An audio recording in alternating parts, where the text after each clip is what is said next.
கண்களை மூடி ஜெபிப்போம்.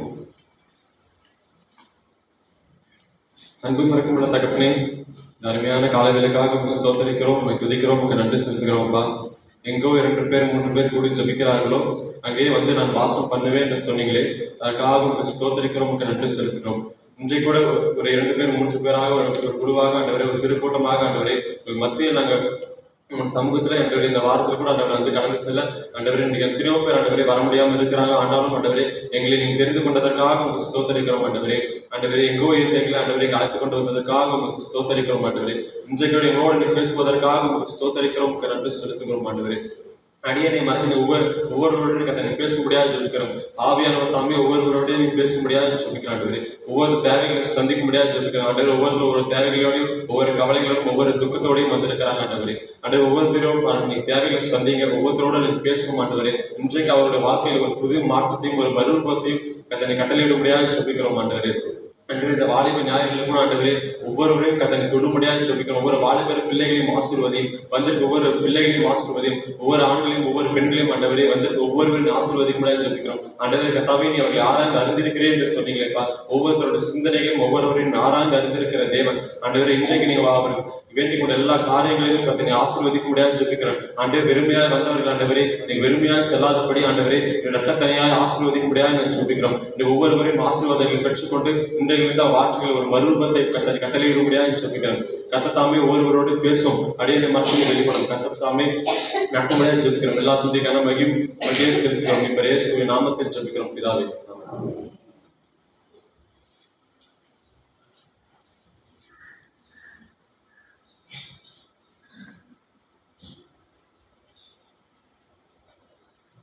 ஹல்லேலூயா. கரங்களை விட்டு சத்தமா ஹல்லேலூயா சொல்லுமா? ஹல்லேலூயா, ஹல்லேலூயா.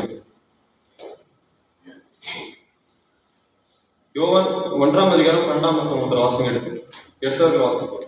யோவான் 1ஆம் அதிகாரம் 12ஆம் வசனம். அவருடைய நாமத்தின் மேல் விசுவாசம் உள்ளவர்களாய் அவரை ஏற்றுக்கொண்டவர்கள் எத்தனை பேர்களோ அத்தனை பேர்களும் தேவனுடைய பிள்ளைகளாகும்படி அவர்களுக்கு அதிகாரம் கொடுத்தார். ஹல்லேலூயா.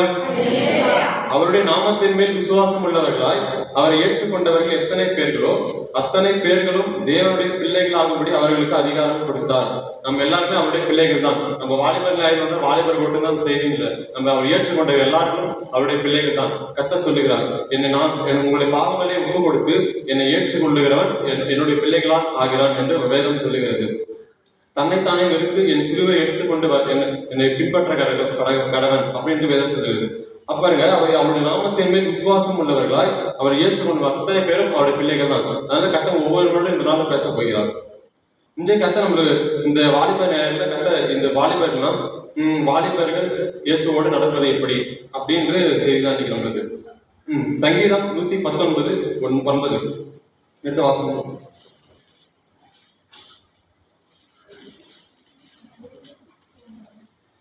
வாலிபன் தன் வழியை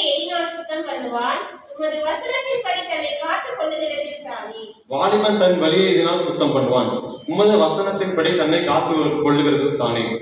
உம்முடைய வசனம் தான் நம்மளை காத்துக்கொள்ளும், அவருடைய வேதம் தான் நம்மளை காத்துக்கொள்ளும். வாலிபன் தன்னுடைய வழியை எதனால் சுத்தம் பண்ணுவானா அவருடைய வசனத்தை கை கொள்றதுனால்தான். இன்றைக்கு நம்ம கர்த்தருடைய வசனத்தை கை கொள்ற மாதிரி தான் பார்க்கணும். ஏன்னா சில பேர் நம்ம காலையில் இருந்த உடனே நம்மளுடைய வேலையை தான் பார்க்க போறோம். வசனத்தை நம்ம படிக்கிறோமான்னு சொன்னா சில பேர் படிக்கிறாங்க, சில பேர் படிக்க மாட்டாங்க, அது தெரியாது. ஆனா கத்த சொல்றாரு, வாலிபன் தன் வழியை எதுனாலும் சுத்தம் பண்ணுவான். நம்ம எதுனா நம்மளோட வழி சுத்தம் பண்ண முடியும்? நம்ம ஒவ்வொரு நாளும் காலையில் இருக்கிறோம், ரெடியாக குடிக்கிறோம், போறோம், அது சுத்தமா இல்லை. நம்மளுடைய இருதயம் சுத்தமா இருக்கா அதை கத்த பார்க்கிறார். ஏன்னா அவரோட வருகைக்கு நம்ம எதிர்கொண்டு போகணும்னா நம்மளுடைய இருதயம் சுத்தமா இருக்கணும். நம்முடைய ஆவி, நம்முடைய ஆத்மா, நம்முடைய சரீரம் அவரோட வருகையில குற்றமற்றவர்களா இருக்கும்படி காக்கப்படுவது வேலை சொல்லுகிறது. அப்ப நம்மளுடைய வழியை நம்முடைய இருதயம் சுத்தமா இருக்கணும்னா நம்ம வசனத்தை காத்துக்கணும். அதிகாலையில் ஒரு 10 நிமிஷமாவது ஆண்டவர் கொடுக்கணும். ஒரு 10 நிமிஷமாவது ஆண்டவர் சமூகத்தில் உட்காந்து ஆண்டவர் இன்னைக்கு என்ன சொல்ல விரும்புகிறார், இன்னைக்கு நம்மளுடைய காரியம் செய்யறோம். நம்ம ஒவ்வொரு நாளும் ஒவ்வொரு வேலையை செய்யறோம், அதுக்கு ஆண்டோட கிருபை இல்லாம ஒவ்வொரு நாள் செய்யறது. நம்ம ஒவ்வொரு நாள் எழுவது அவர் கிருபை தான் நம்ம சொல்லுது. அப்ப ஒவ்வொரு நாளும் வசனத்தை படித்து ஆண்டவருக்கு முதலிடம் கொடுக்கும் பொழுது நம்முடைய வாழ்க்கை ஒரு சுத்தமா இருக்கும், ஒரு ஆசீர்வாதமா இருக்கும். அப்ப நம்ம செய்கிற காரியங்கள் வாய்க்கப்படும். கரெக்டா சொல்றாரு. மத்தேயு 6ஆம் அதிகாரம் 33ஆம் வசனம் விடுங்க. மத்தேயு 6:33. முதலாவது தேவனுடைய ராஜ்யத்தையும் அவருடைய நீதியையும் தேடுங்கள், அப்பொழுது இவைகள் எல்லாம் உங்களுக்கு கூட கொடுக்கப்படும். முதலாவது தேவனுடைய ராஜ்யத்தையும் அவருடைய நீதியையும் தேடுங்கள், அப்பொழுது இவைகள் எல்லாம் உங்களுக்கு கூட கொடுக்கப்படும். கர்த்தர் சமூகத்தில் ஜெபிக்கும் பொழுது கர்த்தருக்கு ஏவினார் இறுதியில் ஆண்டவர் ஜெபிக்கும். ஆண்டவரே மக்கள் வருவாங்க என்ன சொல்றது நம்ம கேட்கும் பொழுது அப்ப மத்திய 6:33 சொல்லு அப்படின்னு சொன்னார். முதலாவது அவர் என்னை தேட சொல்லு அப்படின்னு சொன்னார். முதலாவது அந்த வார்த்தை ரொம்ப முக்கியமானது. முதலாவது ஆண்டவர் முக்கியத்துவம் கொடுக்கிற அந்த வார்த்தையை நீங்க கவனிங்க. முதலாவது தேவனுடைய ராஜ்யத்தையும் அவருடைய நீதியையும் தேடுங்கள், அப்பொழுது இவைகள் எல்லாம் உங்களுக்கு கூட கொடுக்கப்படும் என்று வேதம் சொல்லுகிறது. கர்த்தர் சொல்லிட்டா முதலாவது நீங்க என்ன தேடுங்க, அப்பொழுது நீங்க கேட்கிற காரியம் மற்றதெல்லாம் உங்களுக்கு இவைகளும் கூட கொடுக்கப்படும். இவைகள் எல்லாம் மற்றவங்க எல்லாம் ஒரு ஐஸ்வர்யம், ஒரு ஆசீர்வாதம், ஒரு செல்வம், ஒரு வீடு கட்டுற ஒரு காரியம், ஒரு நிலம் வாங்குற காரியம், ஒரு கார் வாங்குற காரியம், இந்த கடன் பிரச்சனை மாறணும், இந்த வியாதி மாறணும், அப்புறம் இந்த தேவைகள் சந்திக்கப்படணும் அப்படின்ற அதெல்லாம் இவைகள் வரும் மற்ற காரியம். முதலாவது ஆண்டவர் தேடணும். நீங்க என்ன தேடுங்க, அப்பொழுது இவைகள் எல்லாம் கூட கொடுக்கப்பட்டு வேதம் சொல்லுது. முதலாவது தேவனுடைய ராஜ்யத்தையும் அவருடைய நீதியும் நீங்க தேடும் பொழுது இவைகள் எல்லாம் உங்களுக்கு கூட கொடுக்கப்படும்.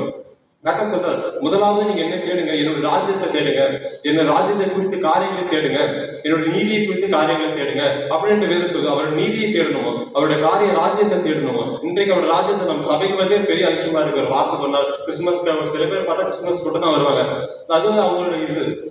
ஆனா கர்த்தர் அளவு நியாயத்துல ஒரு நாள் நியாயம் விசாரிப்பாங்க. முதலாவது தேவனுடைய ராஜ்யத்தை தேடுங்க. நான் மனுஷனா பார்க்கக்கூடாது, மனுஷனும் முகத்தை பார்க்கலாம், தேவனுடைய இருதயத்தை பார்க்கலாம் சொல்லுது. நம்மளை ஆராய்ந்து அறிந்திருக்கிற தேவனா இருக்கிறார். அப்ப நம்ம ஒவ்வொரு நாளும் முதலாவது அவர் முக்கியத்துவம் கொடுக்கிறவங்களா இருக்கணும் வேண்டும்.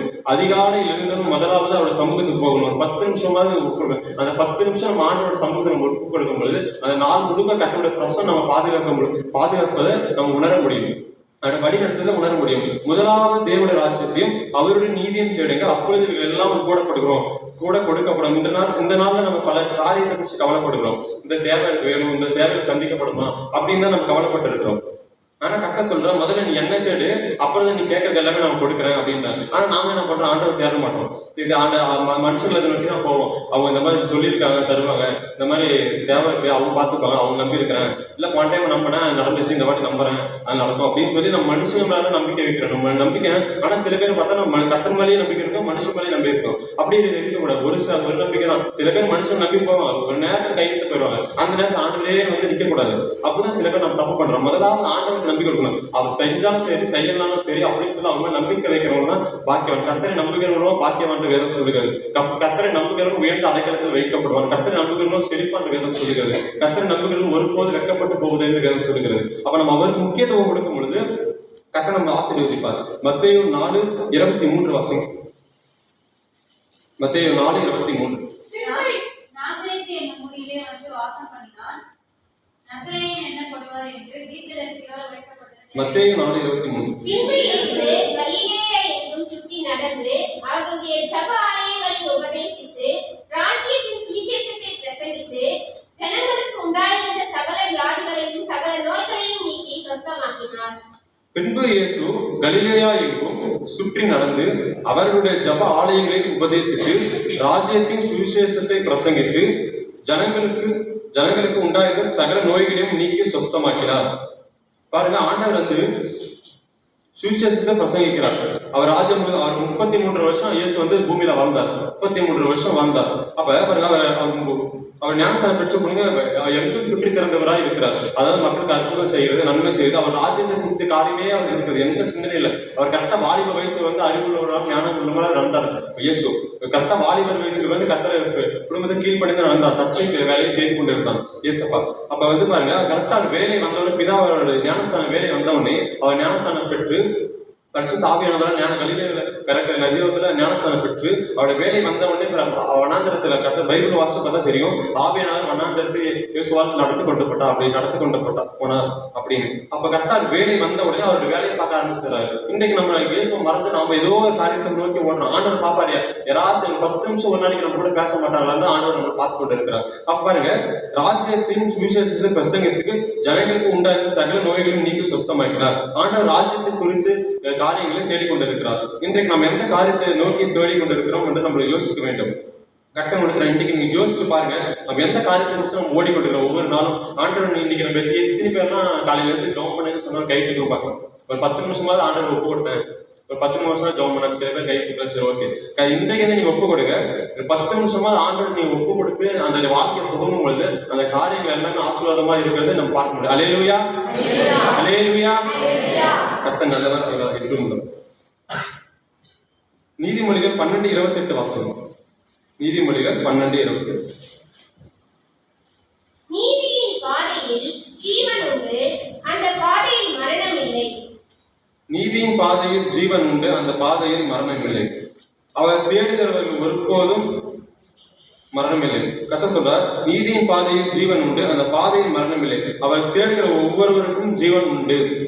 அவர் தேடாமல் ஒவ்வொரு நாளும் போறதுனால தான் சில பேர் இன்னைக்கு வழிகளில் ஆண்டை விட்டு வழி நடந்து வழி விட்டு போனதுனால தான் சில பேர் இன்னைக்கு இருந்தும் இல்லாத மாதிரி தான் இருக்கிறாங்க. அதனால நீதியின் பாதையில் ஜீவன் உண்டு, அந்த பாதையில் மரணம் இல்லை. ஆண்டவருடைய நீதியை முதல்ல தேடணும். ஆண்டவர் எந்த காரியத்தை பற்றி நீதியா இருக்கிறார், எந்த காரியத்தை குறித்து நீங்க அதிகாலையில் இழந்த உடனே முதலாவது அவர் சமூகத்தில் போங்கள். அதிகாலையில் இழந்த செலுப்பாக விட்டுருங்க. முதல்ல செலுப்பாக விட்டு ஆண்டவர் பார்த்துக்கொண்டு கர்த்தாவே நான் ஆராய்ந்து அறிந்திருக்கிறேன் என்று சொன்னார். கர்த்தர் ஒவ்வொரு நாளும் இறுதி ஆராய்ந்து பார்க்கிறார், பொறுமையை பார்க்கிறார். மகன் என்ன பண்றாங்க முதல்ல அப்படின்னு சமூகத்தை நோக்கி வராங்களா?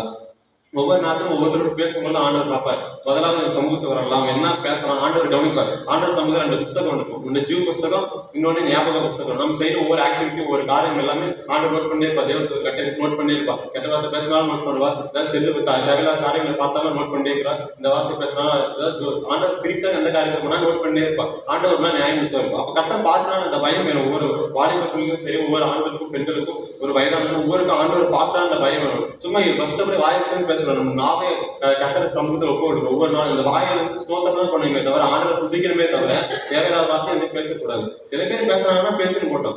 சில பேர் பேசுவாங்க, பேசுனா கண்டுபிடிக்கும். ஆண்டவர் என்ன பாக்குறாரு, நான் உண்மையை உத்தமமா இருக்கணும். ஆண்டவர் ஒரு நாள் நான் சந்திப்பாரு. அப்ப நான் அவருக்கு முன்னாடி உத்தமமா நிற்கணும். ஆண்டவரே மகனை வந்து உள்ள பிரவேசின்னு அவர் சமூகத்தை சொல்லுவாரு. அப்ப பிரவேசிக்கணும். அதுக்கு அவர் வயதில் நம்ம எதிர்கொண்டு போகணும், நம்ம ஆயத்தமா இருக்கணும் அப்படின்னு சொல்லி ஒப்பு கொடுங்க. அவருக்கு முதலாவது நீதியை தேடணும். ஆண்டவர் பிடித்தமான நீதியின் காரியத்தை தேடணும். வேண்டாத காரியத்தாலும் தேடக்கூடாது.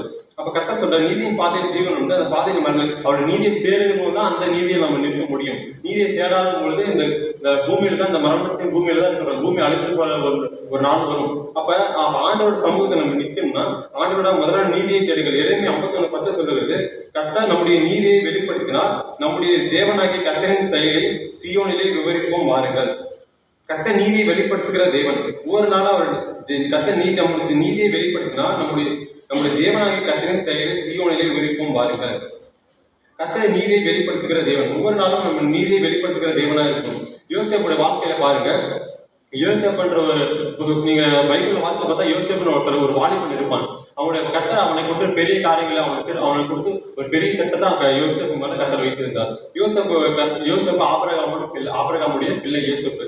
அவனுக்கு நிறைய சகோதரர்கள் இருந்தார்கள். அப்ப அவன் சின்ன வயசுல ஒரு சொப்பனத்தை காண்கிறான்.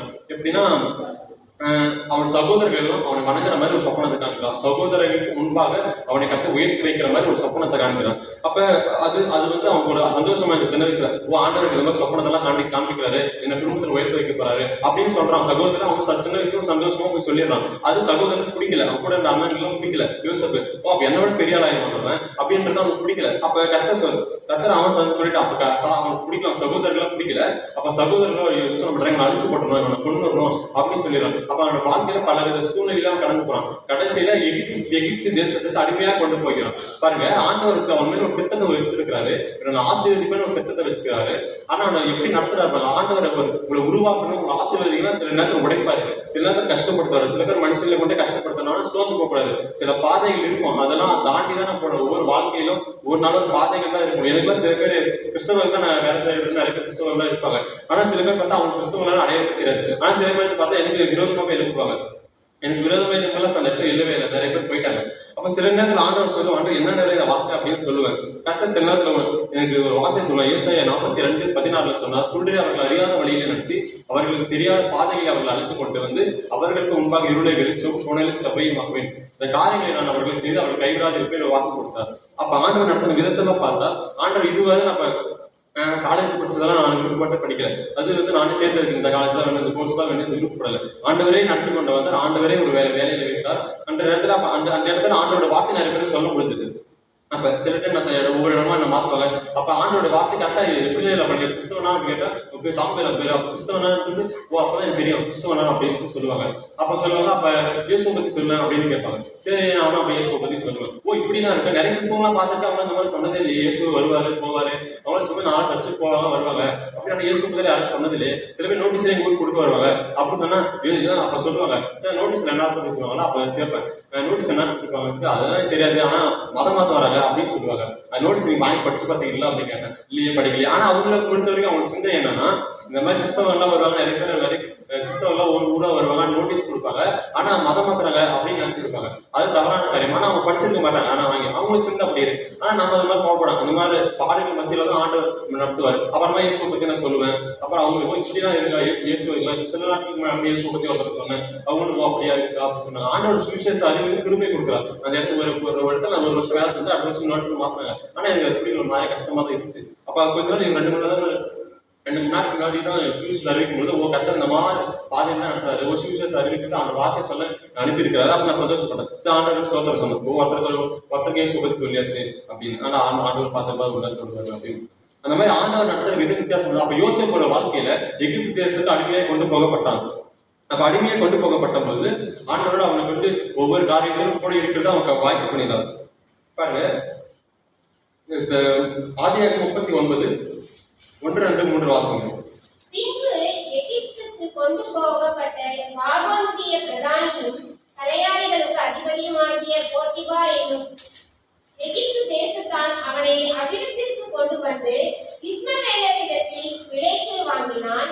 கர்த்தர் யோசேப்போடு இருந்தார். அவன் காரிய சித்தி உள்ளவனானான். அவன் எகிப்தியனாகிய தன் எஜமானுடைய வீட்டிலே இருந்தான்.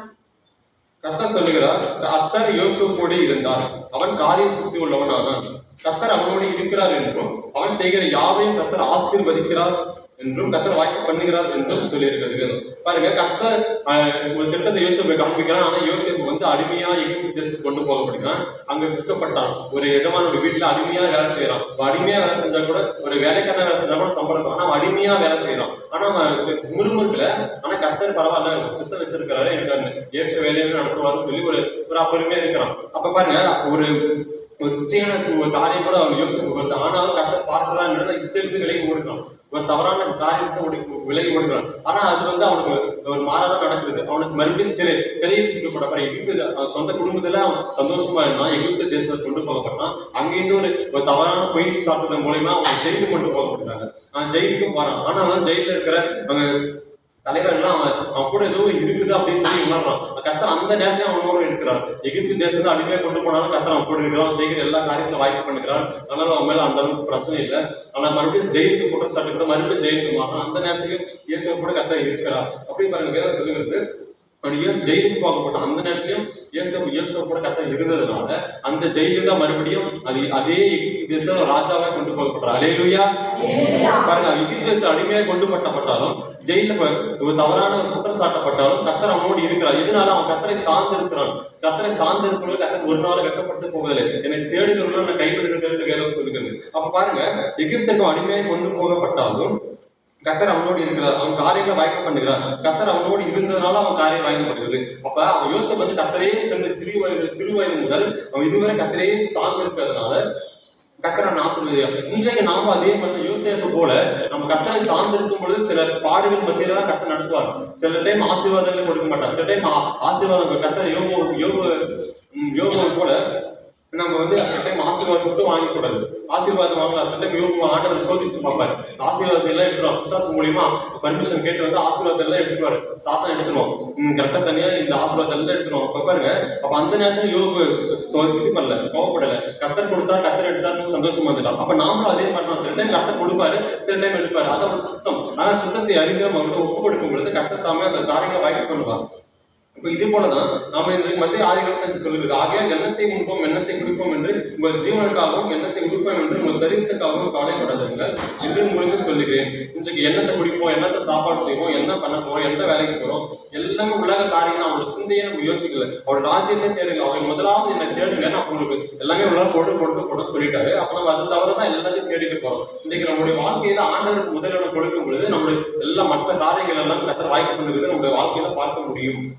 கரெக்டா சொல்ல முதல்ல நீ என்ன தேடு, என்னோட ராஜ்யத்தில் என்னை பத்தி மற்றவங்களுக்கு சொல்லு, என்னுடைய ஜபத்துக்கு வா, என்னோட முதல்ல வீட்டு கூட என்னோட 1 மணி நேரமாவது இரு அப்படின்னு சொல்லி சொல்றோம். இன்னைக்கு நம்ம ஃப்ரீயா நினைச்சா ஒரு நாள் ஃபுல்லா ஃப்ரீயா இருக்கலாம். ஆனா கத்தருக்கு வந்து ஒரு நேரம் கொடுக்குறோமான்றது இல்லை. ஒரு நாளைக்கு அவங்க எவ்வளவு கத்தருக்கு கொடுக்குறோம் தெரியல, குடும்ப ஜபம் எவ்வளவு பண்றோம் தெரியல, தனி ஜபம் எவ்வளவு பண்றோம் தெரியல.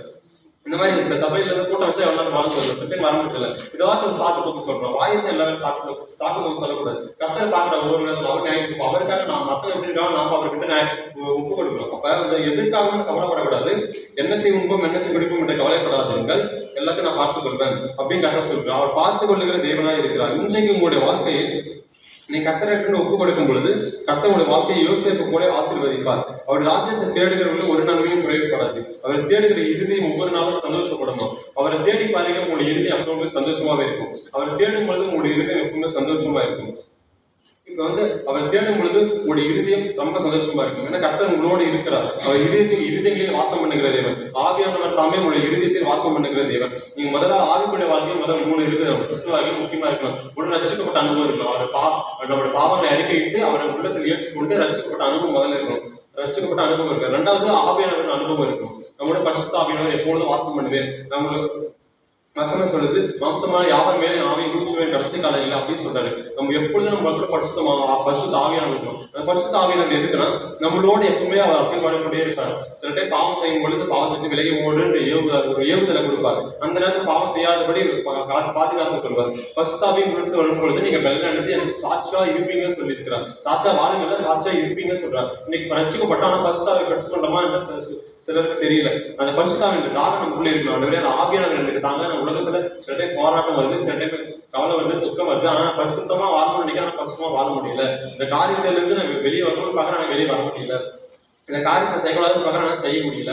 இவங்க கூட இது பேசக்கூடாதுன்னு பாக்குறேன், நான் பேசுறேன். இந்த டிவி பார்க்கக்கூடாதுன்னு பாக்குறேன், பார்க்க முடியக்கூடாதுன்னு நினைக்கிறேன், நான் பாத்துறேன். சீரியல் பார்க்கக்கூடாதுன்னு நினைக்கிறேன், நான் பாத்துறேன். இதெல்லாம் ஆண்டவருக்கு விருப்பமில்லாத ஒரு காரியம். கர்த்தர் சொல்றாரு, நீங்க மனம் திரும்பும் பொழுது கர்த்தர் உங்களுக்கு கட்டாயம் உங்களுக்கு விடுதலை கொடுப்பார். இன்னைக்கு அந்த பரிசுத்தாவை நீங்க பெற்றுக்கொள்ளும் பொழுது கர்த்தருடைய இருதயத்தில் வந்து வாசம் கொள்ளும்போது தீய காரியங்களை எடுத்து போட்டு அவருடைய இருதயத்தை உங்களை தன்னைத்தானே ஏற்றுக்கொள்ளும். அவருடைய ராஜ்யத்தை நீங்க தேடும் பொழுது அவரை உங்களை ஆசீர்வதிப்பா. நீங்க கேட்டுக்கொள்ள எல்லா காரியங்களும் வாய்க்க பண்ணுவார். கர்த்தர் சொல்ல முதலாவது இந்த ராஜ்யத்தை தேடுங்கள், அப்பொழுதே உங்களுக்கு கொடுக்கப்படும். உங்களுக்கு தேவையெல்லாம் கொடுக்கப்படும். உங்களுடைய வீடு கட்டுற காரியங்களுக்கு கொடுக்கப்படும். உங்க வியாதிகள் மறையும், உங்களுடைய பிரச்சனைகள் மறையும். எல்லாத்தையும் நான் பார்த்துக்கிறேன். முதல்ல நீ என்ன தேவை, என்கிட்ட சமூகத்தல்வா என்னோட கொஞ்ச நேரம் பேசுகின்ற ஆண்டவர் எப்பொழுது எல்லாரும் பேசுகிறதே. மற்றவர்களை போல மற்ற கடவுளை போல அமைதியா இருக்கிறதே இல்லை. நம்ம ஆண்டவர் எப்பொழுதும் ஜீவன் இருக்கிறார். நமக்காக மரித்து 3ஆம் நாள் உயிரோடு எழுந்திருக்கிறதா இருக்கு. அவர் எப்பொழுதும் பேச ஆயத்தமா இருக்கலாம். கேளுங்கள் கொடுக்கப்படும், தட்டுங்கள் திறக்கப்படும், தேடுங்கள் கண்டடைவீர்கள் வேதம் சொல்லுங்க. அப்ப நம்ம தேடுனா கண்டுபிடிச்சிடலாம். அவர்கிட்ட சொல்ல நீங்க தான் தேட மாட்டீங்க. அவரை எப்பொழுதும் பேச ஆயுதமா இருக்கலாம். நீங்க அதிகாலை ஒரு 4 மணிக்கு 3 மணிக்கு 15 ஒரு மாசம் கூட எழுதி நீங்க ஜெபிச்ச முதல்ல அவர் சமூகத்தில் இன்னும் பாருங்க, அவர் பேசதான் உணர முடியும். சில பைபிள் மூலமா பேசுவா, இல்லை சில நேரத்துல ஒரு அதிகாரத்தின் மூலமா அந்த கதை சமூகத்தின் மூலமா பேசுவோம். அந்த நாள் எப்படி இருக்கணும், இந்த நாள்ல ஆண்டவர் என்ன பேசுறாரு அப்படின்னு சில நேரத்தில் ஆண்டவர் சில டைம் பேசுவார், காதல் பேசுற மாதிரி இருக்கும். பல டைம் பைபிள் பேசியிருக்கிறார். சில டைம் பேசுவோம். அந்த நாள் முழுக்க அந்த காரியத்தை கரெக்டாக வாய்க்கணும். அதுபடி சொல்லிச்சு அதுபடி நடக்கும்போது காரியங்கள்லாம் வாய்க்கப்படும். சில நேரம் தடைகள் எல்லாம் மாறுவதெல்லாம் பார்க்கணும். சில நேரம் விரோதமா இருக்கிற மாதிரி இல்லாம போவார்கள். கத்தரோடு நம்ம இருக்கும்பொழுது நம்ம காரியங்கள் வாய்க்கப்படும். யோசேப்போட கத்தர் இருந்தார், தானியலோட கத்தர் இருந்தார், சிங்கக்கு மேல போடும் பொழுதும் இருந்தார். கர்த்தர் ஒவ்வொருவரும் கூட இருக்கிறவரா இருக்கார். என்னோட நீங்க என்ன முதலாவது தேடும் பொழுது நான் உங்களோட கூட இருப்பேன். முதலாவது தேவனோட ராஜ்யத்தையும் அவருடைய நீதியையும் தேடுங்க, அப்பொழுது இவங்க எல்லாம் கூட கொடுக்கப்படும் அப்படின்னு சொல்றாரு. முதலாவது நம்ம அவருடைய ராஜ்யத்தை தேடுகிறவர்களா இருக்க வேண்டும். கர்த்தர் சொல்றாரு, முதலாவது அவருக்கு இடம் கொடுக்க வேண்டும். முதலாவது நீங்க என்ன தேட சொல்லுங்க, சொல்லு மக்கள்கிட்ட சொல்லு. முதலாவது என்ன தேட சொல்லு, அதிகாலை என்ன தேட சொல்லு, என்னோட சமூகத்துக்கு வர சொல்லு. அப்பொழுது அவங்க கேட்கிற காரியம்லாம் நான் வாய்ப்பு பண்ணுவேன். அவங்களுக்கு விருப்பத்தெல்லாம் நான் வாய்ப்பு பண்ணுவேன். அவங்க இதெல்லாம் கேட்டு அவங்க நடக்காத காரியத்தெல்லாம் இன்றைக்கு நான் வாய்க்க பண்ணுவேன். அவங்களை ஆசீர்வதிக்க போறேன், அவங்க ரத்தத்தனியான மாற்றத்தை கொடுக்க போறேன். அவங்க விரோதமா இருக்கிறதுல நீர்மூலமாக்க போகிறேன். அவங்க வியாதிகளை மறைய பண்ண போறேன், அவங்க கஷ்டத்துல மறைய பண்ண போறேன். அவங்க வழியில்லாத இடத்துல வழியை உண்டாக்க போறேன். முதலாவது என்ன தேட சொல்ல அவங்களுக்கு நீங்க சொல்லு அப்படின்னாரு. வாலிபர்களும் சரி எல்லாரையும் கத்தர் பார்த்து சொல்ல முதலாவது நீங்க அவரை தேடுங்க. அவரோட தேடுகிறத அவர் கைவிடுகிறதே இல்லை. அவர்கள் தேடுகிறவர்களுக்கு ஒருபோது வெக்கப்பட்டு போக மாட்டேங்குது வேதம் சொல்லுகிறது. அப்ப நீங்க முதலாவது என்ன தேட சொல்லு. எல்லாத்தையும் இந்த செல்லு காரியெல்லாம் விட்டுட்டு, இந்த தேவையில்லாத டிவி பார்க்கறதுல, இந்த படம் பார்க்கறத விட்டுட்டு முதலாவது என்ன தேடுங்க. எவ்வளவு டைம் இருக்கு நமக்கு, ஆண்டவர் எப்போ வருவாரு தேடு. அவர் ராஜ்யம் சமீபமா இருக்கிறது. கரெக்டா சொல்லுங்க, இதோ நான் சீக்கிரமா இருக்கேன். எப்படி கடைசி இயேசு அந்த பூமியில விட்டு நான் போகும்பொழுது கடைசியா சொன்ன வார்த்தையை இதோ மாம்சமான யாவர் மேலும் ஆவி விட்டுவேன், எப்படி போனா திரும்ப நான் வருவேன். கர்த்தர் சொல்லியிருக்கலாம், எப்படி போனா அப்படியே திரும்ப வரும். அவர் வரும்போது நம்ம ஆயத்தமா இருக்கணும். அந்த நேரத்தில் டிவி பார்த்துக்கும் போது அவர் வந்து போயிடுவாரு. அது எப்ப நம்ம பரிசுத்தமா காத்துக்கொண்டு அவருக்குள்ள நம்ம இருக்கும்போதுதான் அந்த சத்தமே கேட்கும். அவர் எக்கால சத்தத்தோட வருவார், தேவ தூதர்களோட வானத்துல இருந்து இறங்குவார். அப்ப அவர் வரும்போது நம்ம ஆயத்தமா இருக்கணுமா இல்லைங்களா? அல்லேலூயா. அப்ப அவர் வரும்போது நம்ம ஆயத்தமா இருக்க வேண்டும். ஆயத்தமா இருக்கிறவங்க மாத்திரம் தான் பட்டு போவாங்க. சில டைம் கிறிஸ்துவிலே கைவிட்டு போவாங்க. ஆண்டவர் வருகையில கிறிஸ்துவிலே பாதி பேர் கைவிடப்பட்டு போவாங்க. எப்படின்னா சும்மா பேசிட்டு இருக்கக்கூடாது, நான் தான் எல்லாமே சபையில், நான் தான் எல்லாமே அப்படின்னு பேசிட்டு இருக்கக்கூடாது. சபையில எல்லாருக்கும் ஒன்று, நம்ம ஒவ்வொருவரும் ஆண்டவர் ஆராதிக்க இந்த இடத்துக்கு வந்திருக்கிறோம். அதனால ஆண்டவருக்கும் முக்கியத்துவம் கொடுக்கணும். ஆண்டவர் ஒவ்வொரு நாளும் சார்ந்து கொள்ளணும். அப்ப சார்ந்து கொள்ளுங்க மாத்திரம் தான் ஆண்டவரை பார்க்க முடியும். கைவிடப்பட்டு போயிட்டீங்கன்னா அவர் ரொம்ப கஷ்டம். அதான் சொல்றேன், கர்த்தர் முதலாவது என்ன தேட சொல்லு, அவங்க இன்று முதல் மறுரூபமாக்கப்பட்டு போகிறேன், அந்த இன்று முதல் அவங்களை தொட போறேன், இன்று முதல் வாழ்க்கையை நான் மாற்ற போறேன், இன்று முதல் அவங்களுக்குள்ள வரப்போறேன், குடும்பத்தை நான் மாற்ற போறேன், அவங்க குடும்பத்தில் எல்லா சூழ்நிலைகளையும் மாற்ற போறேன், அவங்க குடும்பத்தில் எல்லா கட்டுகளும் பிசாசு கிரிகையும் மாற்ற போறேன், இன்றைக்கு வாய்க்கப்படாத காரியங்களை வாய்க்க பண்ண போகுது. கர்த்தர் சொன்னார், இன்னைக்கு நீங்க அவர்கள் தேடும் பொழுது உங்க குடும்பத்தில் ஒரு ஆசீர்வாதம் உண்டாகும். இன்றைக்கு நான் அவருக்கு முதலிடம் கொடுக்கும் பொழுது எந்த காரியத்தை செய்தாலும் முதலாவது இயேசுக்கு சொல்லுங்க, அதனால காரியத்தை நான் செய்யறேன், இதை நான் செய்யணுமா வேண்டாமா அப்படின்னு அவர்கிட்ட கேளுங்க. அப்ப அவர் வழிநடத்துவார். எல்லாத்தையும் நாம இஷ்டம் அவங்ககிட்ட ஒரு டைம் கேட்போம், சரி ஓகே ஆண்டு சொல்றோம், பாட்டு பாரு அப்படின்னு சொல்லிட்டு அப்படியே நாம இஷ்டப்படி செய்யறோம். அதனால வாய்க்கிறதே இல்லை எந்த காரியமும். சில டைம் ஏதோ சிக்கலாவே மாட்டிக்கிறோம். முதலாவது அவர்கிட்ட கேட்டு நீங்க அதை பற்றி செய்யுங்க. ஆண்டவர் தெளிவான ஒரு கைடன்ஸ் கொடுப்பார். ஆண்டவர் பேசாமல ஊமையாதான் இருக்க மாட்டார். ஆண்டவர் எல்லாருக்கும் பேசுகிற தேவன். நாம தான் அவருக்கு முதலிடம் கொடுக்குறது. அவருக்கு முதலிடம் கொடுக்கும் பொழுது கர்த்தர் எல்லாருக்கும் பதிலை கொடுப்பார். உங்களை கொண்டு அவங்க உங்களுக்கு திட்டத்தை உருவாக்காரு. இன்னைக்கு உங்களை கொண்டு ஒரு சித்தத்தை வைத்திருப்பா. ஆண்டவர் நீ கேட்க, ஆண்டவர் என்ன குறிச்சு என்ன சித்தம் வச்சிருக்கீங்க, ஆண்டவர் என்ன குறிச்சு நீ என்ன சித்தம் வச்சு இப்படியே வாழ்க்கை போயிருமா, என்ன குறிச்சு நீங்க கடைசி காலத்துல என்ன சித்தம் வச்சிருக்கீங்க கேளுங்க. ஆண்டவர் சித்தத்தை வெளிப்படுத்தா, உங்களை குறித்து ஒரு தரிசனத்தை வெளிப்படுத்துவார். ஆண்டவர் உங்களோட பேசுகிறதே ஒவ்வொரு ஆண்டு எப்ப பேசுவார், எப்ப என் மகன் எங்க சமூகத்துல வருவான்னு ஆண்டு வெயிட் பண்றாரு. அப்ப நீங்க அவருக்கு முக்கியத்துவம் கொடுத்து அவர் சமூகத்தில் நீங்க போகும்பொழுது கர்த்தர் உங்களோட பேசுகிறவராய் இருக்கிறார். கர்த்தர் யோசேப்போடு இருந்தார். காரியம் சுத்தி வரணும். யோசேப்பு வந்து கர்த்தரோடு இருந்ததுனால கர்த்தர் அவனோடு இருந்தான். அவன் செய்கிற காரியங்கள் எல்லாமே பயக்கப்பட்டது. அப்ப நம்ம கர்த்தரோடு இருக்கும் பொழுது கர்த்தர் நம்மோடு இருப்பார், நம்மோடு பேசுவார். அப்ப நம்ம செய்கிற எல்லா காரியங்களும் ஆசீர்வதிக்கப்படும். நீங்க எந்த தொழில் செஞ்சாலும் சரி அது ஆசீர்வதிக்கப்படும். எந்த வேலையை செஞ்சாலும் சரி அந்த வேலையிலே கர்த்தர் உங்களை ஆசீர்வதிப்பார். நீங்க எங்க போனாலும் சரி கர்த்தர் உங்க கூட இருப்பார். அப்ப நம்ம செய்கிற எல்லா காரியங்களும் வாய்க்கப்படும். நம்ம என்ன நினைக்கிறோமோ அது கர்த்தர் வாய்க்க பண்ணுவார். நம்ம சிந்தனைகளே அவர் அதிகார தேவனாக இருக்கிறார். நம்ம என்ன யோசிக்கிறோம் அப்படின்றது எல்லாமே தெரியும். ஆனா சாத்தானுக்கு தெரியாது நம்ம என்ன யோசிக்கிறோன்றது. ஆனா எப்படி நம்ம சாத்தா நம்ம கண்டுபிடிப்பான், நம்ம என்ன செய்யறோமோ அந்த ஆக்டிவிட்டி பார்த்து தான் கண்டுபிடிப்பான். இப்ப நம்ம பார்த்தோம் யார் பாக்குறோம் என்னதான் பாக்குறோம் அது உள்ள மாதிரி எச்சரிக்கை கொண்டு வரும். அப்ப நம்ம வந்து நம்ம சிந்தனையை சாத்தா அறிய முடியாது, ஆனா நம்ம செய்யற சாத்தா அறிவோம். அதனால எச்சரிக்கையா இருக்கு. ஆனா கர்த்தர் ஆராய்ந்து அறிந்திருக்கிற தேவனா அந்த விதம் சொல்லுது சங்கீதத்துல. அப்ப வந்து கர்த்தர் ஆராய்ந்து அறிந்திருக்க அவரே சோதிச்சு பார்ப்பார் எப்படி இருக்கிறான். அதனால அந்த வாசனம் அந்த வித்தியாசமா இருந்தது. கர்த்தர் ஆராய்ந்து அறிந்திருக்கிறார். அப்ப கர்த்தர் எல்லாமே தெரியும், வேற ஆராய்ந்து அறியணும் அப்படின்னு தோணுச்சு. கர்த்தர் வந்து இருதயத்தை ஆராய்ந்து பார்க்கிற தேவனா இருக்கிறார். அப்ப வந்து நம்ம ஒருத்தரை பத்தி தெரிஞ்சுக்கணும், அவங்க வீட்டெல்லாம் விசாரிப்போம், செக் பண்ணணும், ஆராய்ந்து அறிந்திருக்கிறார். அந்த போல கர்த்தர் நம்ம ஆராய்ந்து அறிந்திருக்கிற தேவனா இருக்கிறார். ஒவ்வொரு நாளும் நம்ம உட்கார்ந்து பொழுது எழும்போது கர்த்தர் வசனம் சொல்லுது, உட்கார்ந்தாலும் நான் எழுந்திருக்கிறதையும் படிக்க நடந்தாலும் சரி படுத்தாலும் சரி அவனை ஆராய்ந்து இருக்கிறவன் உனக்கு கவனிக்கிறேன்னு சொல்றாரு. அப்ப நம்ம ஒவ்வொரு காரியத்தை செஞ்சாலும் சரி, வீட்டுல எந்த காரியத்தை செஞ்சாலும் ஆண்டவர் பார்த்துட்டே இருக்காரு. இந்த காரியத்தை செய்யலாம் சரி, எப்ப திருப்பி வருவாங்க ஆண்டவர் வெயிட் பண்ணிட்டே இருக்காரு. ஆனா நாம தான் மதிக்கிறதே இல்லை. ஆண்டவர் முக்கியத்துவமே கொடுக்கறதில்ல. ஆண்டவர் முக்கியத்துவம் கொடுக்கிறவங்க மட்டும்தான் ஆண்டவர் பயன்படுத்துவார்.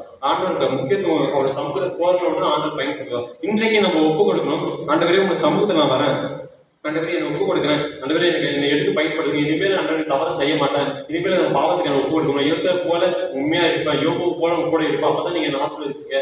ஆசீர்வாதத்துக்குள்ள யாரும் ஆசீர்வதிச்சாலும் சரி ஆசீர்வதிக்கலாலும் சரி, இது வியாதி மாற்றினாலும் சரி, வியாதி ஆசீர்வதித்த வியாதி விடுதலை கொடுத்தாலும் சரி, ஆண்டவர் என்னை உயர்த்தினாலும் சரி உயர்த்தா விட்டாலும் சரி, நான் இப்படியே இருந்தாலும் சரி கர்த்தர் எனக்காக யாரும் செய்து முடிப்பார் என்று விசுவாசம். அல்லேலூயா. கர்த்தர் எப்பவுமே நம்ம ஆண்டவரோட ஆசீர்வாதத்தை மட்டும் எதிர்பார்க்க கூடாது. சில டைம் அவர் கூட இருந்தார், ஆண்டவர் உங்களை பார்த்து கேள்வி கேட்கிறார், நான் கொடுக்குற ஆசீர்வாதம் வேணுமா இல்லைன்னா நான் வேணுமான்னு கேட்கிறேன். நீங்க என்ன சொல்லுவீங்க? அதெல்லாம் இப்ப நான் இயேசுப்பா இந்த இடத்துல வந்து நிற்கிறாரு, நான் கொடுக்குற ஆசீர்வாதம் வேணுமா, மகனே மகளே நான் கொடுக்குற ஆசீர்வாதம் வேணுமா, உங்களுக்கு வீடு தரேன், வசதி தரேன், காசு தரேன், பங்களா தரேன், நீங்க எல்லாமே தரேன், என்ன வேணும் சொன்ன உலகத்தே தரேன், நீங்க என்ன கேட்கிற எவனுக்கும் கொடுக்க கூட வேதம் சொல்லிச்சு. அப்ப நான் நீ கேட்கறதெல்லாம் கொடுக்குறேன். காரணம் நிற்கிறாரு, என்ன வேணுமோ கேளுங்கப்பா அப்படி வர கேட்கிறாரு. நீங்க என்ன கேட்பீங்க? வந்து பார்த்தா சரி. அப்ப கரெக்டா சொல்றாரு, இன்னைக்கு நம்ம அப்படியே சொல்லலாம், ஆண்டவரே சுகத்தை கொடுங்க, சுகத்தை கொடுங்க. சின்ன தலைவலி கூட சோர்ந்து போயிடும். ஆண்டவர் சின்ன தலைவலி கூட ஆண்டு இத்தனை சர்ச்சுக்கு போறேன், ஏன் தலைவலியே மாறல அப்படின்னு சொல்லி சிலருக்கு சோர்ந்து போயிடும். அப்படி முறுமுறுக்கிறோம், கேள்வி கேட்கிறோம். அப்படி ஆண்டவரே தலைவலி வேற வந்துட்டே இருக்குது, என்ன ஆண்டவரே இதுதான் சர்ச்சுக்கு போற பைபிள் வாசிக்கலாம், என்ன சொல்லிட்டு சில டைம் கைவிடப்படுகிற சூழ்நிலை வேற ஆண்டவர் சோதிச்சு பாரு. இந்த மருந்தளிக்கிறான்னா சோதித்து பார்ப்பார். சில டைம் கீழே விழுகிற சூழ்நிலை வந்தாலும் ஆண்டவர் ஆசீர்வதிக்காவிட்டாலும் யோகுவை போல கத்தர் கொடுத்தா கத்தர் எடுத்தாரு சொல்லி ஸ்தோத்திரம் பண்ணியே இருக்கு. அப்ப அந்த ஸ்தோத்திரம் என்பது காரியங்கள் வாய்க்கப்படும். பிசாசு வெட்கப்பட்டு போவான். எப்பவுமே பிசாசு பார்ப்பான் ஆண்டவர் ஒரு ஆண்டவர் மறுதளிக்க வைப்பான். ஆண்டவர் குறை சொல்லதான் வைப்பான்.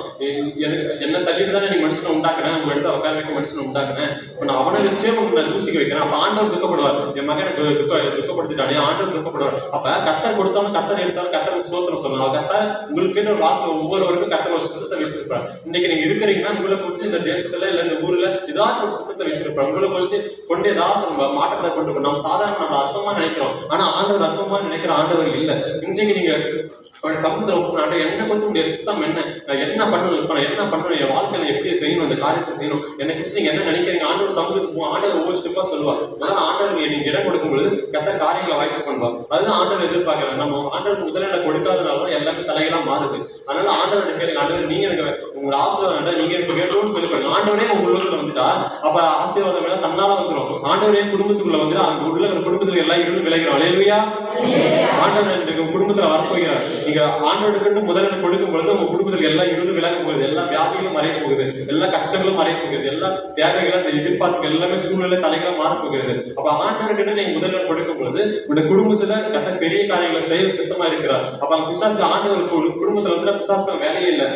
ஜபிக்க ஆரம்பிச்சிட்டானா ஐயோ ஜபிக்கிறோம் நடுக்குவான்.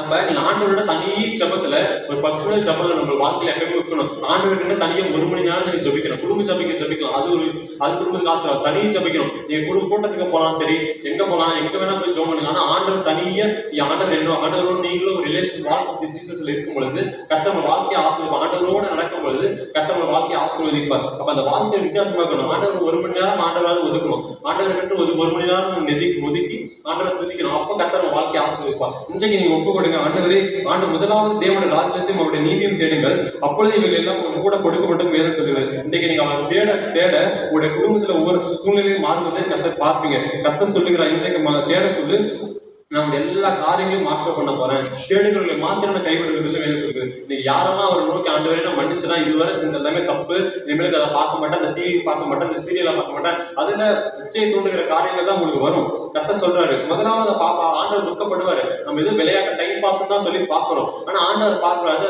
இந்த துக்கப்படுவார். ஆண்டவர் சொல்ல நேரத்துல அப்பா நீ டிவி பார்த்துட்டே இருக்கிறீங்க, ஏதோ சினிமா பார்த்து சிரிச்சு நிற்கிற டைம் பாஸ். அப்ப ஆண்டவர் அந்த நேரத்துல வந்துட்டு கைவிடப்பட்டு போயிருங்க. அதுக்கப்புறம் ரொம்ப கஷ்டம். அப்ப மறுபடியும் அத்தசாட்சியம் வச்சுதான் போற மாதிரி.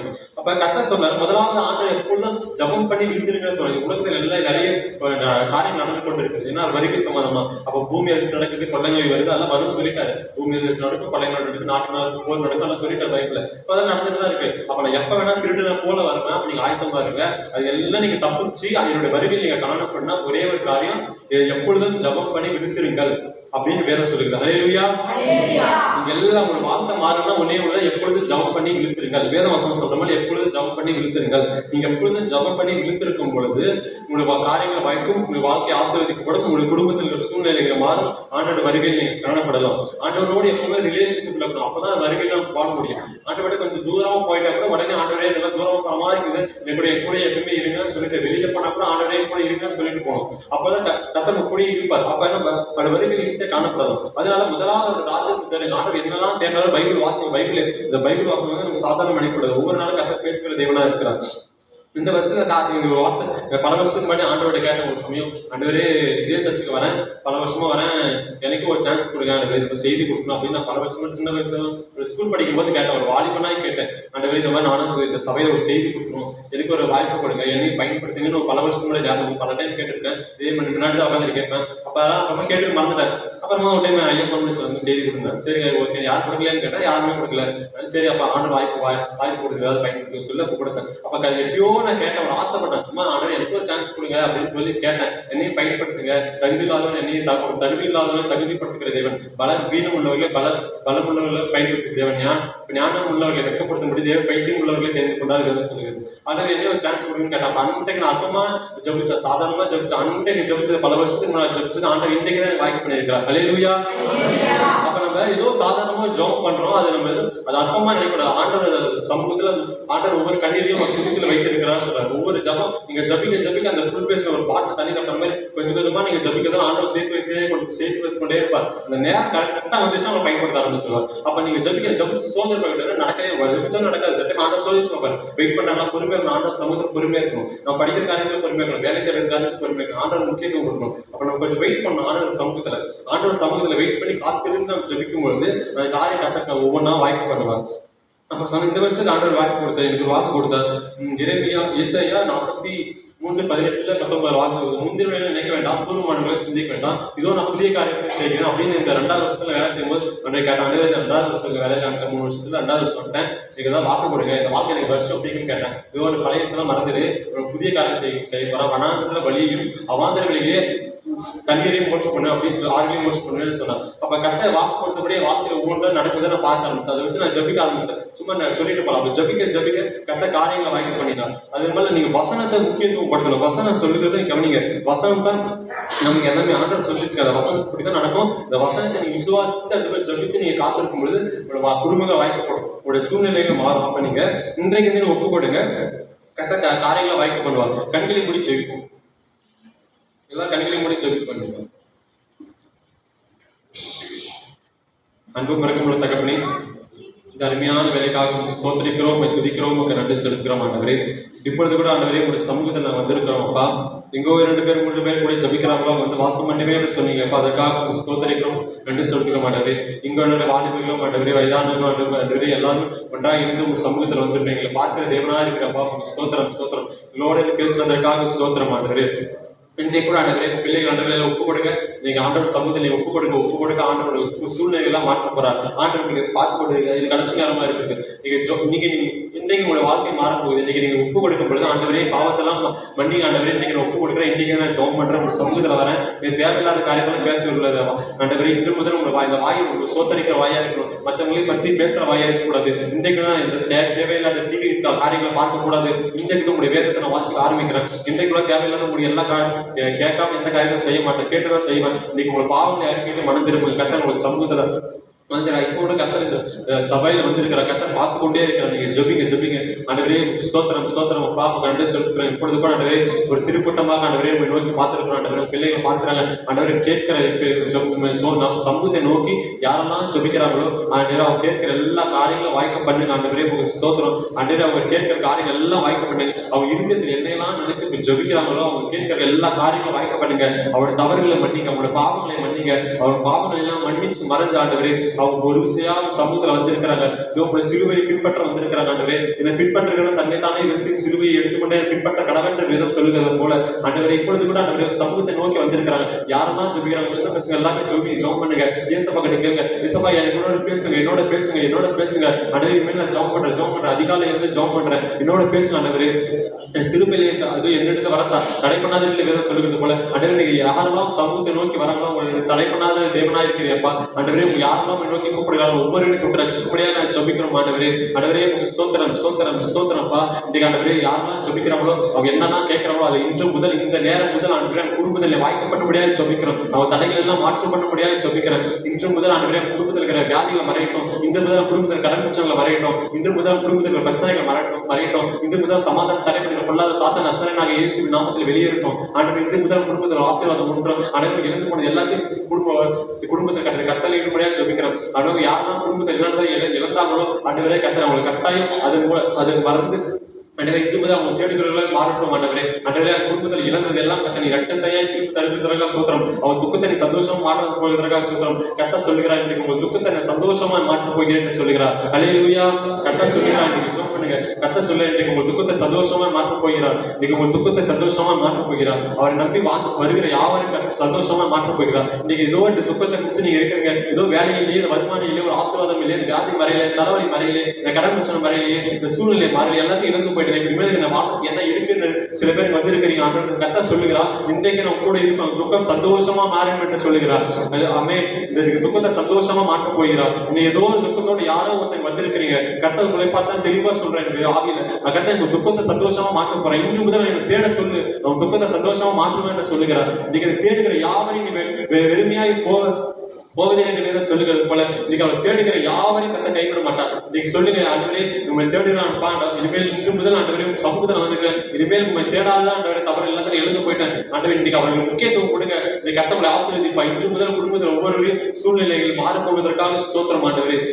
இன்று முதல் குடும்பத்தில் எல்லா சூழ்நிலைகளையும் எல்லா பிரச்சனைகளையும் ஆண்டவரே எல்லா தடைகளை மாற்றப் போவதற்காக ஸ்தோத்திரம், தடைகளை மாற்றி நேராக மாற்றுவதற்காக ஸ்தோத்திரம், செம்மையான வழியில் நடத்துவதற்காக ஸ்தோத்திரம் ஸ்தோத்திரம். இன்று முதல் ஆண்டவர் கத்த சொல்லுகிறார், உங்கள் குடும்பத்தில் எல்லா சூழ்நிலைகளையும் மாற்றப் போகிறார், எல்லா பிரச்சனைகளையும் மாற்றப் போகிறார். நீ கேட்டுக்கொண்டு எல்லா காரியங்களும் வாய்க்க பண்ணுகிறார். இதோ வாக்குத்தத்தம் பண்ணினவர் ஒருபோதும் மாறுவதில்லை, இதோ நான் சொன்னதை செய்யும் அளவு உன்னை கைவிடுவதே இல்லை என்று சொல்லுகிறார். இன்னைக்கு நான் சொன்ன காரியத்தில் உன் கட்டாய் வாய்க்க பண்ண போகிறார். இன்னைக்கு நீ கேட்டுக்கொண்டு எல்லா காரியத்திலும் கத்தங்களை வாய்க்க பண்ண போகிறார். கத்த சொல்லுகிறார், இன்னைக்கு உங்க துக்கத்தை சந்தோஷம் மாற்ற போறேன், நீங்க எனக்கு தேட சொல்லு, சந்தோஷமா மாற்றம் போகிறான்னு சொல்லுகிறான். இன்னைக்கு ஏதோ ஒரு காரியத்தை முடிச்சு நீங்க துக்கப்பட்டு தான் சபைக்கு வந்திருக்கிறீங்க. ஆண்டவர் 2 வருஷமும் வந்த என்ன வாழ்க்கை இருந்துச்சு, எல்லாத்தையும் நீங்க எழுதுதான் மிச்சம், என் வாழ்க்கை ஒரு வெறுமையா இருக்குது சொல்றீங்க. நீங்க கரெக்டா சொல்லுகிறா, இன்று முதல் நான் உன்னோட கூட இருக்கிறேன், பயப்படாது, நான் உன்னோட கூட இருக்கிறேன்னு சொல்லுகிறா. நான் கூட இல்லை, நீ ஏன் கவலைப்பாரு, நான் கூட இருக்கிற முடிவு பரியும் கூட இருக்கிறேன், சகல நாட்களிலும் கூட இருக்கிறேன்னு வேதம் சொல்லுகிறது. அதே போல நீ சகல நாட்களும் பேச உன்னோட கூட இருக்க போகிறார், உன்னோட கூட இருக்க, நீங்க கவலைப்படாத இயேசு சார்ந்து கொள்ளுங்க. சிறு பிள்ளைகளும் சரி, வாலிபர்களும் சரி, வயதானவர்களும் சரி, என்னால என்ன முடியும் என்று நினைக்காதீங்க. இயேசுவ கூட இருந்தா எல்லாமே முடியும். இயேசுவ கூட இருந்த கர்த்தர் உங்களோட கூட இருக்கிறார், தானியேலோட கூட இருந்த கர்த்தர் உங்களோட இருக்கிறார், யோபோட கூட இருந்த கர்த்தர் உங்களோட இருக்கிறார், தாவீதோட கூட இருந்த கர்த்தர் உங்களோட இருக்கிறார், ஆபிரகாமோட கூட இருந்த கர்த்தர் உங்களோட இருக்கிறார், மோசேயோட கூட இருந்த கர்த்தர் உங்களோட இருக்கிறார். இன்றைக்கு கர்த்தர் உங்களோட இருக்கிறார். நீங்க அப்பமா நினைக்காதீங்க, என்னால என்ன முடியும், என்னால் என்ன செய்ய முடியும் என்று அப்பமா நினைக்காதீங்க. நீங்க கர்த்தர் கேட்கிற யாவரையும் உங்க சமூகத்துல வந்திருக்கிறார், அந்த சபையில ஒவ்வொருவரையும் பார்த்து கொண்டே இருக்கிறார். நீங்க ஜெபிக்க கர்த்தர் பார்த்து கொண்டே இருக்கிறார், இருதயத்தை ஆராய்ந்து அறிந்து கொண்டே இருக்கிறார்.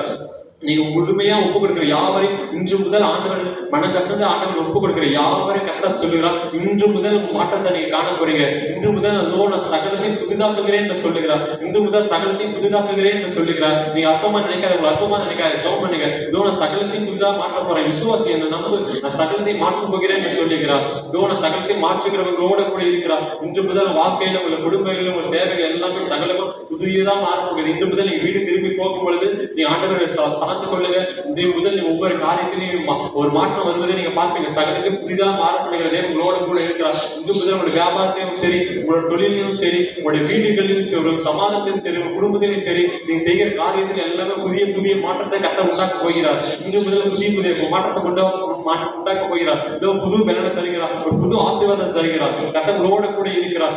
ஒப்பு கொடுக்கிற யாரும் கர்த்தர் ஆசீர்வதிக்கிறார். கர்த்தர் தாமே ஒவ்வொருவரையும் ஆசீர்வதித்து இதன் முதல் கொண்டு முடிவு பரிந்தும் சகல நாட்களில் உங்களோட கூட இருக்கிறார் என்று சொல்லுகிறார். கர்த்தர் தாமே யாவரையும் ஆசீர்வதிப்பார். ஆண்டவரே தாமே ஸ்தோத்திரம்ப்பா வந்து ஆண்டவரே எங்களை கொண்டு நீங்களோட பேசுவதற்காக உங்க ஸ்தோத்திரம் ஆண்டவரே. எங்களை உங்க கருத்துல ஒப்பு கொடுக்கிறோம் ஆண்டவரே. எங்களை எடுத்து பயன்படுத்தும் ஆண்டவரே. எங்களை ஆண்டவரே சித்தத்தை வெளிப்படுத்தும் உங்க சமூகத்தில் ஒப்பு கொடுத்துறோம் ஆண்டவரே. ஆண்டவரே இன்று முதல் எங்களோட பேசும் ஆண்டவரே. இன்று முதல் உங்களுக்கு பாட எங்களை ஒப்பு கொடுக்கிறேன் ஆண்டவரே. எங்களோட பேசும்படியாக சொல்லிக்கிறோம் ஆண்டவரே. வந்து ஒவ்வொருவரும் ஆசீர்வதித்து நான் சொல்லிக்கிறேன். அவங்க கேட்டுக்கூட எல்லா காரியங்களும் வாய்க்க பண்ணுங்க. அவங்க குடும்பத்தோட கூட இருங்க. அவங்க தலைகளை மாற்றுங்க, சூழ்நிலைகளை மாற்றுங்க. இதோ அவங்க ராஜ்யத்தை தேடுகிறாங்கப்பா. அவங்க ஒவ்வொருவரையும் ஆசீர்வதிங்க. அவங்க கேட்டுக்கூட எல்லா காரியங்களும் வாய்க்க பண்ணுங்க. அவங்க குடும்பத்தில் மாற்றத்தை உண்டாக்குங்க. அவங்க கேட்டுக்கூட எல்லா ஆசீர்வாதங்களை நீ கட்டளை விடும்படியாக சொல்லிக்கிறோம். இன்று முதல் அந்த வரை ஒவ்வொருவரையும் மறுரூபமாக்கி கொண்டு அப்படியே அழைத்து கொண்டு போகும்படியாக சொல்லிக்கிறோம். கர்த்தாமே பொறுப்பெடுத்து வழிநடத்தும்படியாக சொல்லிக்கிறோம். எல்லா துதி கனமகி உங்களுக்கே செலுத்தும், ராஜாவுக்கே செலுத்துகிறோம் ஆண்டவரே. ஆண்டவரே அடியே மாத்திரம் ஆண்டவரே அடியே நீ பயன்படுத்துவதற்காக ஸ்தோத்திரம் ஆண்டவரே. நான் சிறுவனும் நீ பெருகும் ஆண்டவரே. நாம மாத்திரமே மகிமைப்படுவதாக.